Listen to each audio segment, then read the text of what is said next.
Christopher Nolan's latest film has hit the screen and it's big, provocative, and heavy. And as always, every Nolan feature brings enormous expectations. It's happening, isn't it?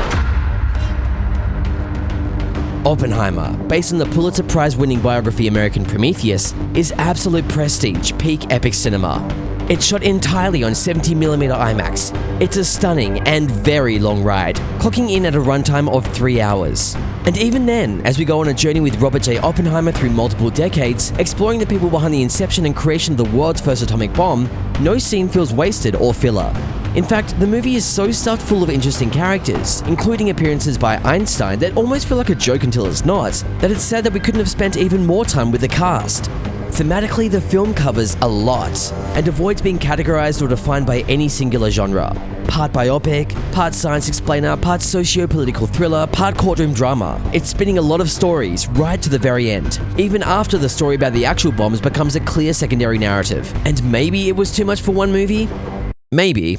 But then do we really want a part 1 and 2 of this story? It doesn't sound very Nolan. Chances are near zero.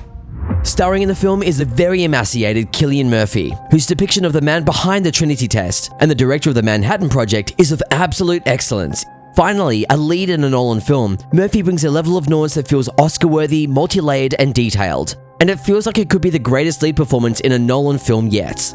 And Robert Downey Jr., as Murphy's foil, puts on an absolutely wild show of narcissism that reminds the audience of his performative ability beyond an iron suit, and also feeling very Oscar-worthy. But as this is a Nolan film, the entire casting ensemble is exactly what you'd expect with a baller cast, including Emily Blunt, Matt Damon, Florence Pugh, Josh Hartnett, Casey Affleck, and a scene-stealing Rami Malek. Everyone is basically faultless, providing one of the strongest supporting casts you'll ever see in a single film. And of course, it wouldn't be a Nolan flick without some deep play of the art of cinema, whether it's playing with timescale like Inception, Interstellar, or Dunkirk, or time direction like Tenet or Memento. In this one, he's switching up POV, employing a color film stock for scenes depicting Oppenheimer's point of view, and a custom-made Nolan black and white IMAX film stock for more objective perspectives. It's a little bit messy to begin with if you go in blind, but eventually it does make sense. And no question about it, it is an absolute visual feast. Oppenheimer is the first feature film shot entirely on 70mm large format IMAX cameras, with a resolve in detail that gives us never-before-seen shots of Los Alamos vistas, bombs, and Murphy's emaciated face. The creativity on show when it comes to capturing the practical explosions is inspiring and magical, with a tangible texture that feels increasingly rare these days. There is a level of craft on display that feels completely separate to the world of other Hollywood blockbusters, and although there was CG work done by Digital Negative, the focus on in-camera work is impressive. But speaking of how the film looks, you can't talk about the film without discussing one of its biggest marketing angles, and that is the IMAX part of it. IMAX. Giant IMAX screen. IMAX 15 of IMAX 70mm. Is the highest quality imaging format ever devised. The most immersive version of that is IMAX. And what that gives you is access to the audience's perceptions. It takes the screen away. You're right in their experience. You're just looking at a crystal clear, sharp image. Never has promo been so heavily focused and fixated on the way a movie is meant to be viewed and experienced. Every talking point mentions the lifelike and realness of an IMAX film. All of your faces need 70mm on the screen for what you guys are doing. It's absolutely incredible. It does make sense though. Nolan is a huge proponent of shooting and screening on large format film, and has almost single-handedly turned a dying IMAX brand into an experience that cannot be replicated at home. Which is a shame that this fixation on the film's technical presentation didn't extend to the rest of the production. For instance, there were a number of shots that were lacking critical focus, which, don't get me wrong, can be and was used quite artistically. However, the scenes in question are for covering dialogue, with repeated focus sharp on people's ears instead of their eyes. And yeah, it's a perfect storm of a razor-thin focal plane, very dynamic performances, and shooting on film. We're giving absolute full credit to whoever is pulling focus. But as a director who is all about pushing the sharpest and clearest image ever, You're just looking at a crystal clear, sharp image. Nolan chose these performances as the ones to put in the film. What's the use of an incredible performance if you can't see the eyes?